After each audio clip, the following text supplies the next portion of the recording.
The kitchen smelled of fresh bread and wood smoke, a sweet, crusty comfort mingling with the faint metallic tang of ink from a ledger left open on the table. Morning light slid through the shutters in pale bars, catching dust motes that danced like tiny prayers above the hearth. Miriam paused with her hand on the worn table, feeling the cool grain under her palm as if it might steady the tremor in her chest. Samuel stood by the window, back to her, the ridge of his shoulders taut beneath a plain shirt, his breath a soft cloud in the thin air. His voice came low and even, as if each word had been measured against fear. "The bank called again," he said, and the syllables fell heavy. The name of the man he spoke of landed like a stone on the table between them, a man from the neighboring district who had offered a solution they could not refuse. "You will be bound to Jacob Fisher to save the farm." The sentence hovered, clinging to the smell of bread and the warmth of the hearth that suddenly seemed insufficient. Miriam felt the room tilt inward, as if the house itself were shrinking around her.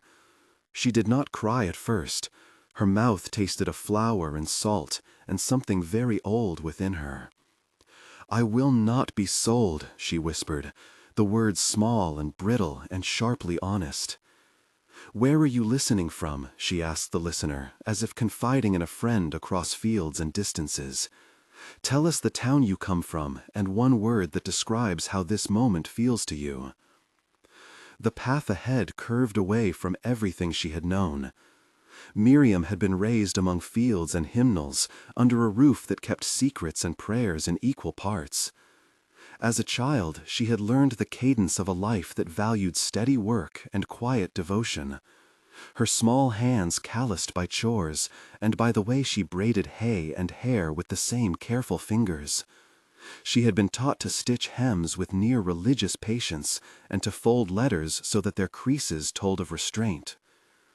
In adolescence, her education widened in small ways, the way one widens a garment to fit a growing body. She had been apprenticed to an elder woman named Ruth, who taught her how to dye cloth with walnut and lacquer, and how to read the Bible in the old dialect. The training was practical and sacred, a shaping of habit and belief that offered safety and also limitation. When her mother died, it became a hollow that no hymn could fill. The grief was a constant ache, a memory of a chair forever empty at the table, and of the scent of lavender soap that lingered like a promise she could not keep. In the present, Miriam worked the ledger, tended the loom, and mended the shirts of a family fighting to keep a homestead alive. She wore plain dresses but carried within them a stubborn, quiet hunger for a life chosen rather than assigned. The parlor smelled of beeswax and old cloth, the portrait of her father watching from the wall with eyes painted stern and kind at once. Amos had been a man who counted cows and promises with equal gravity. He had taught his children how to read the sky and how to bind grain for winter. But years of poor harvests and one bad loan had changed the ledger into a chain. Samuel had tried to find other work, but his pride kept him tethered to the land. He had come to the room where Miriam sat with hope sealed like a petition in his palm. "It is only for a time," he said, pressing the paper as if he could smooth out the future. "We will repay, and then it will be done." Miriam looked at him, and in his face saw their mother again, a woman of steady light who would have turned the thought of selling a child into a fist. "How did it come to this?" she asked, and her voice held amazement and accusation. The conversation turned raw and small. "We sign the agreement, and Jacob takes you into his household for a term of years," Samuel said. A clock ticked the seconds like a small sermon. "He is a widower with land enough to feed the cows and the children. He is quiet, and he will provide." Miriam folded the ledger closed with fingers that trembled. "Am I not enough already?" she asked. "Is there no other way?" The room tasted of ink and honeyed bread. Outside, a wagon rolled by on the road, and the sound of it seemed to drag the sky with it. The bargain was explained in measured phrases over bread and coffee in the front room. Pastor Eli came once to read the scriptural basis, a man whose beard was soft as the down on a new chick and whose eyes weighed mercy against law. "There is care for the widow and the orphan," he said, quoting passages that had comforted and justified for generations. Jacob Fisher arrived with a silent horse and a face like smoothed flint, his hands broad and capable, his expression guarded as closed gates. He did not smile when he spoke. "I did not seek this," he said in a voice that lacked warmth. "But there is land and need and orders." His cabin smelled of tanned hide and old rope, the barn beyond it full of hay and the low murmur of animals. The marriage was performed with hymns that felt both solemn and unavoidable. Neighbors came bearing pies and embroidered cloths, eyes soft with pity and hard with curiosity. Miriam moved through the ceremony in a dress of muted gray, the stitches of the gown unfamiliar against her skin. Her cheek pressed the cool wood of the pew, and she thought of roots torn from the earth. Samuel squeezed her hand before the final prayer, and for a moment the world narrowed to two pulses in rebellious alignment. "You will keep the faith," he whispered, "and we will make a right." Miriam yielded her answer in a voice that sounded like gravel, the syllable small and final. The ride to Jacob Fisher's homestead was a slow negotiation between the new and the old. The road carried the scent of river mud and a distant orchard. Miriam watched the fields pass like pages in a book, closing one by one. Each tree was a paragraph she could not return to. The house rose low and firm from the land, with a porch that smelled of sap and of rain caught in the eaves. Inside the rooms hung curtains of plain linen and shelves lined with jars sealed with wax that winked amber in the light. Jacob showed her to a room with a narrow bed and a quilt stitched in patterns that told stories she did not yet know. The first night she lay awake listening to the creak of the rafters and to the faint ticking of a clock that seemed too loud in a new silence. He brought her a cup of broth that tasted of boiled carrot and rosemary, his manner practical and distant. "If you need anything," he said, turning away before the words softened, "speak plainly." Miriam touched the rough wool of the quilt and felt a loneliness that was almost tactile. She breathed the faint smell of his coat that clung faintly to the chair like a ghost. The household settled into a rhythm of chores and tiny exchanges that opened like cautious doors. Jacob worked the fields by dawn, the leather of his gloves whispering against the reins of the plow. Miriam rose to bread and to sweeping and to the careful tending of the small smokehouse where strips of meat caught the scent of juniper. In the days, she learned to name the timbers of the barn and to read the weather in the wrinkles of the sky. The housekeeper Elsie moved like water between rooms, carrying a basin warmed by the stove and the scent of lavender soap. "You have a careful hand with dough," she observed one morning as flour dusted Miriam's hair like flags of surrender. "It will be needed," said Ruth, who visited from the meeting. Pastor Eli stopped by sometimes to talk about scripture and community and to listen with a face full of quiet sympathy. There was also a boy named Levi who worked as an apprentice on the farm, his laughter light and at times startling against the heavy air. Miriam found small pleasures in these ordinary things: the rasp of brush against linen, the soft, bright taste of blackberry jam on the tongue, the sleepy warmth of a cat in her lap. These were small salvations, sensory notes that stitched a life gradually into place. Jacob was reserved in ways that closed on him like a shutter. He spoke in short sentences and kept his hands on the tiller of duty. Their conversations were practical cleaning schedules, seed orders, ledger notations, but each contained an undercurrent of something held back. "Why did your wife leave?" Miriam asked one quiet evening while scraping the table together. Jacob looked at her as if considering how much the air might bear. "She died in the winter," he said simply, and the word made the room colder.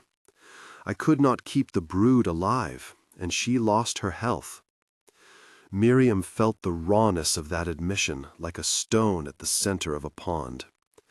"I am sorry," she said, and the apology tasted like fallen leaves. Over weeks, their exchanges grew into a pattern of trust built with small bricks of necessity. He taught her how to mend a plow blade, and in return, she taught him the recipes her mother had left, stitched into the edges of a cookbook. Their voices found places to rest in each other's days, and little gestures accrued meaning. Jacob would leave a cup of coffee cooling on the windowsill, and Miriam would fold an extra blanket over the chair where he sat when the weather turned. The portrait of his late wife hung above the hearth, a framed oval with eyes that watched like a memory in oil. It became a quiet presence that both acknowledged and avoided. There was a locked door in the lean-to by the barn, a door painted a stubborn blue that did not match the timber around it. Jacob never spoke of the room behind it, and answered her questions with a glance that closed like a lid. The door smelled faintly of cedar and oil, and a scent that Miriam could not name at first. At night, she would stand in the yard and listen for sounds beyond it, a murmur, a muffled breath, but all she heard was the wind and the far call of a raven. The mystery of the door became a persistent tremor in the otherwise ordered days. One afternoon, while Jacob was working in the field and the rain made the soil smell of earth and the air tasted of iron, Miriam caught the key on the windowsill by the pantry. It was unadorned and heavy, a small ordinance of secrecy.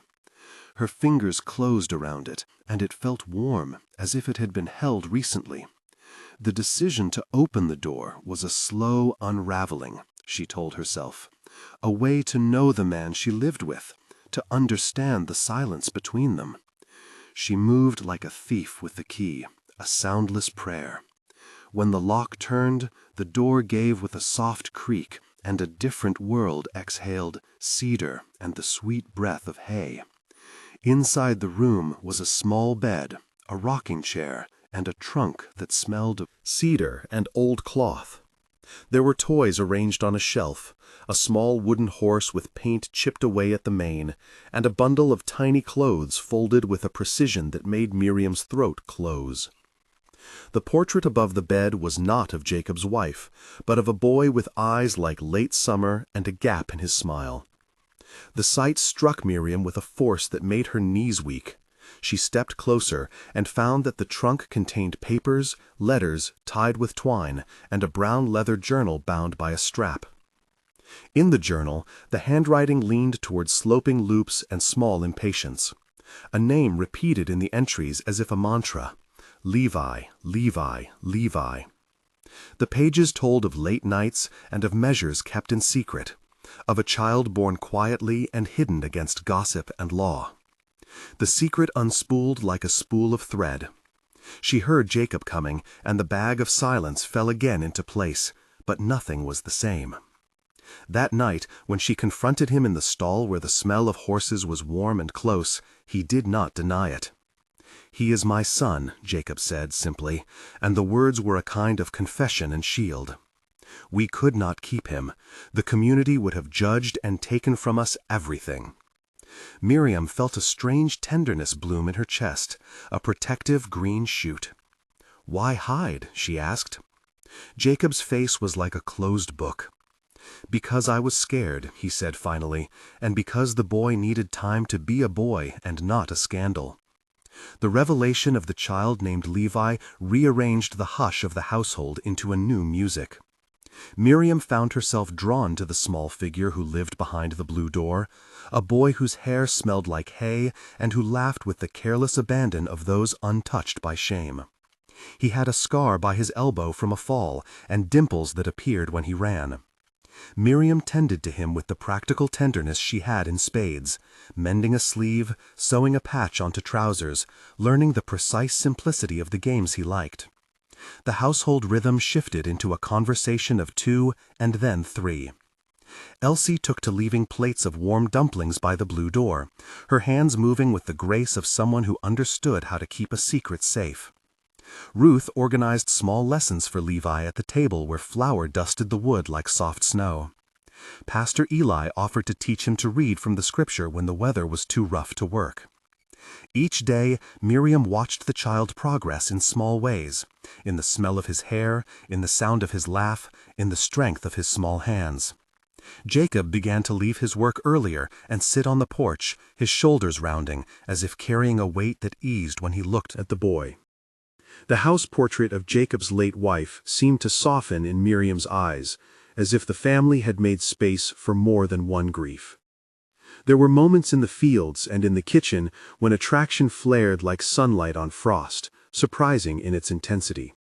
One evening after a rainy day that left the world wet and shining, Jacob and Miriam found themselves close by the hearth. The smell of wet wool clung to their sleeves, and the light made Jacob's face seem less fixed and more human. "I did not know I could be so weary and so alive at once," he said, as he handed her an extra blanket. Miriam felt the honesty of his voice like a warm hand on the small of her back. "You are learning," she answered, and the word was a balm to both. Their fingers brushed as they passed a bowl, and the contact lingered long enough to matter. Yet there was still fear in Jacob's eyes, a fear that the world would take from him the boy he had hidden. "If I give you my heart, will you keep it safe?" he asked once in a whisper that tasted of straw. Miriam met the question with the only truth she could offer. "I will keep what needs keeping," she said, and the promise carried the weight of her past. An outside threat arrived in the person of Conrad Weaver, a wealthy Mennonite landlord from the next region, a man whose speech glinted with cunning and whose laugh had a way of cutting the air. He came with offers and veiled threats, and the clink of coin that felt loud enough to bruise. He hinted at claims on Jacob's land and at debts that could be refreshed with new interest. "You do not understand the ways of the town," he said with a smile that never reached his eyes. "A widow's son raised in secret will need a name and a place, and I can provide both." At a community gathering, he leaned toward Miriam and said with a wink, "You should be grateful. A man of means would bind himself to you." His presence was like a smell of rotten fruit among the apples at harvest, and it infected the air with speculation. Jacob's jaw tightened, and Levi clung to Miriam's coat. The social attack was a slow erosion. Gossip gathered like rainwater and dripped into cracks. Miriam felt the humiliation like a bruise, and wondered what kind of woman she would need to be to stand strong against the tide. She had never been admired for force, she had been admired for patience. A confrontation came at the harvest festival, when the town hall filled with the smell of cider and pressed apples. Guests hummed hymns, and the smell of fried dough rose in clouds. Conrad approached with a deliberateness that smelled of vinegar and bright coin. "Your farm's ledger is thin," he said loudly enough for a cluster of neighbors to turn their heads, his voice a polished hammer. "Such things can be mended with a proper arrangement." Jacob stepped forward, his boots scuffing straw from the floor in a gesture that seemed to throw his entire body into defense. "You will leave my family alone," he said, and the words were raw. The room held its breath, and the faces of neighbors ranged from pity to curiosity. Conrad smiled like a blade. "You could lose more than pride," he said, and then, to many people's shock because no one in the congregation expected such an accusation, he revealed a forged ledger, a document claiming a debt and naming the farm as collateral. The leader of the meeting turned pale. Pastor Eli's face tightened as if trying to hold a sermon within his jaw. Miriam felt her hands go cold and her heart race as if it might overtake her breath. "We will not bend to lies," she said aloud, and her voice surprised her by being hard as a plowshare. The parish split into factions, murmurs rose like small waves. Jacob's eyes searched hers for what he needed, and she found a steel in her own spine she had not known she possessed. There were 3 moments of tension that hovered afterward, each carrying its own weight and consequence. The first was in the loft of the barn, where rain beat the roof and the smell of wet hay grew sharp. Miriam and Jacob stood with the forged ledger between them and words like stones. Jacob's hand shook as he held the paper, and memory rose like a tide, the time he had tried to protect Levi by hiding the truth. Miriam remembered the ledger her father had tried to balance and how fragile promises had been in the past. She felt grief for the man who had been forced to make impossible choices, and for herself, who had been traded as a remedy. The second moment arrived at night by the frozen creek, when Levi fell through thin ice and Jacob dove without thinking, his hands ungentle and quick. The taste of copper filled Miriam's mouth when she nearly did not reach them in time, and the panic left a bruise on her throat. The third was when Conrad attempted to take the boy by law, citing the forged ledger as claim, and the community gathered to testify. The debate held like a blade in the air between rumor and truth. Each moment forced decisions that redefined courage and loyalty. Procedurally, the community convened a hearing. The rules were plain and the process slow and deliberate. Witnesses were called, their statements recorded in the parish book and sealed with a wax token.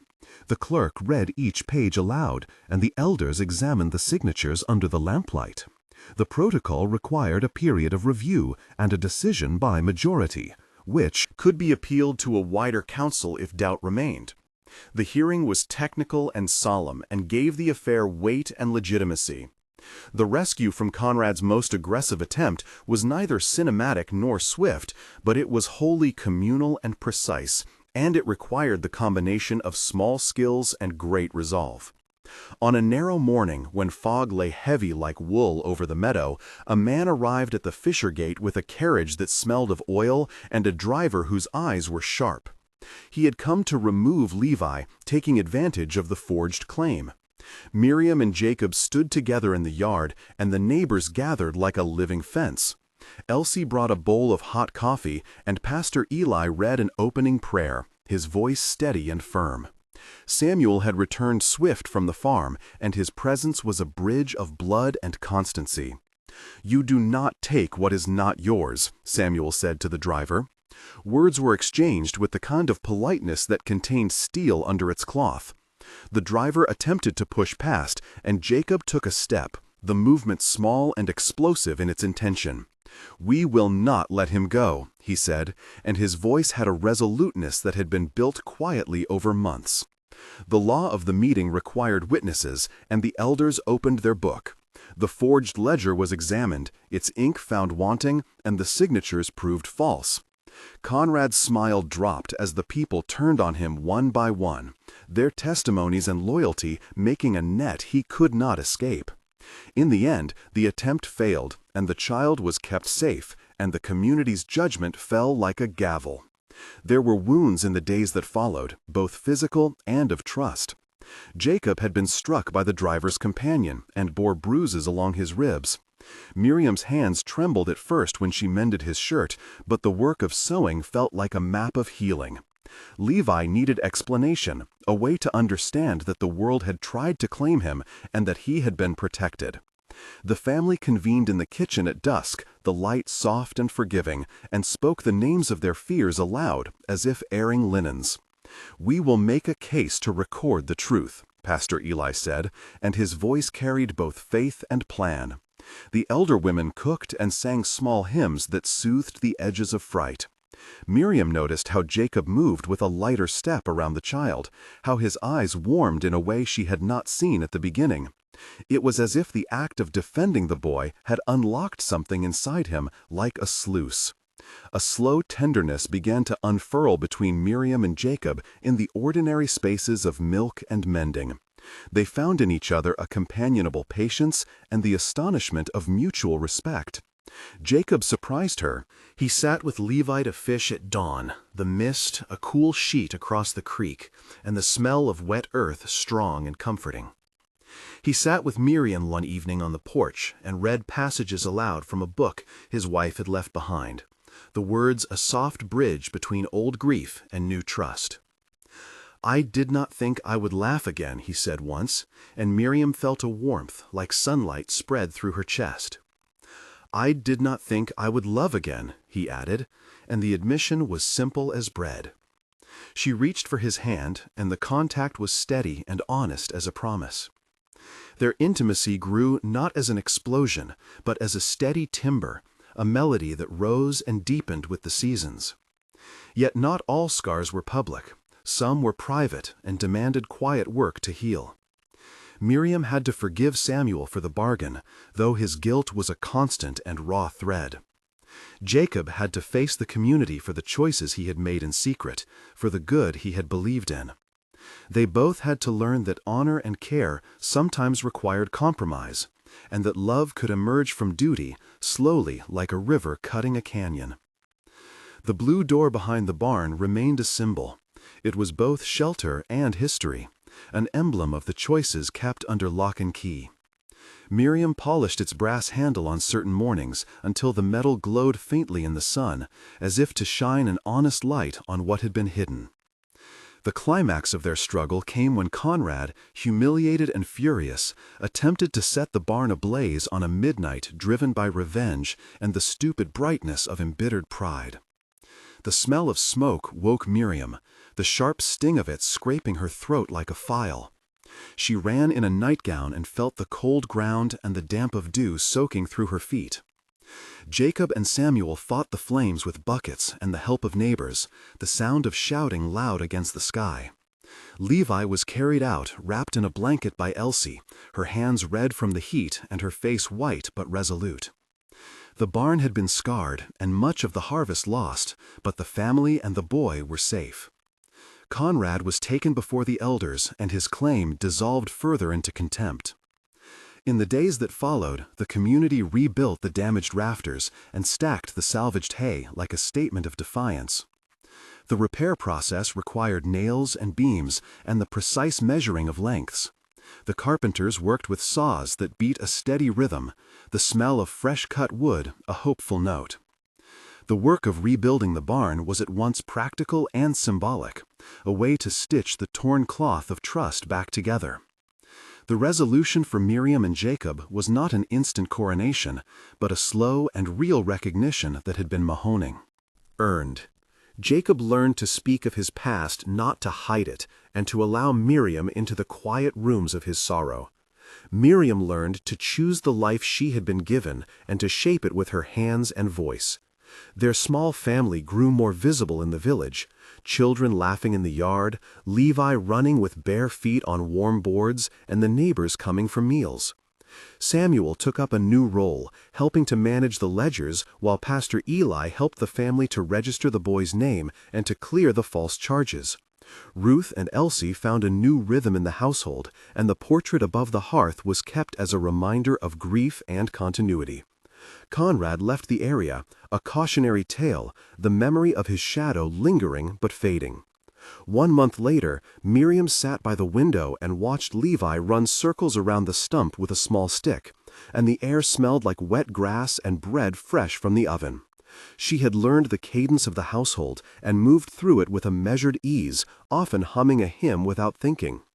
Jacob had started to laugh aloud again when Levi told an especially brazen tale, and the sound felt like a bell. The community had shown up with baskets of food and the dignity of neighbors present and earnest. Miriam wrote a short letter to her brother Samuel and folded it with careful creases, her handwriting steady and warm. The letter contained thanks and small admonitions and the sense of a beginning not yet complete. They had accomplished much, but knew the work ahead was as steady as the seasons. 3 months later, the land began to blush with early sowing, and the smell of turned soil rose like incense. Jacob worked the fields with an ease that came from renewed confidence and from the muscles of a man who had found reason to press on. Miriam had stitched a new patch onto the family quilt and hung it in a place of honor, the pattern deliberate and sweet. Levi had learned to read small words, and his name was entered in the parish book with Pastor Eli's steady hand.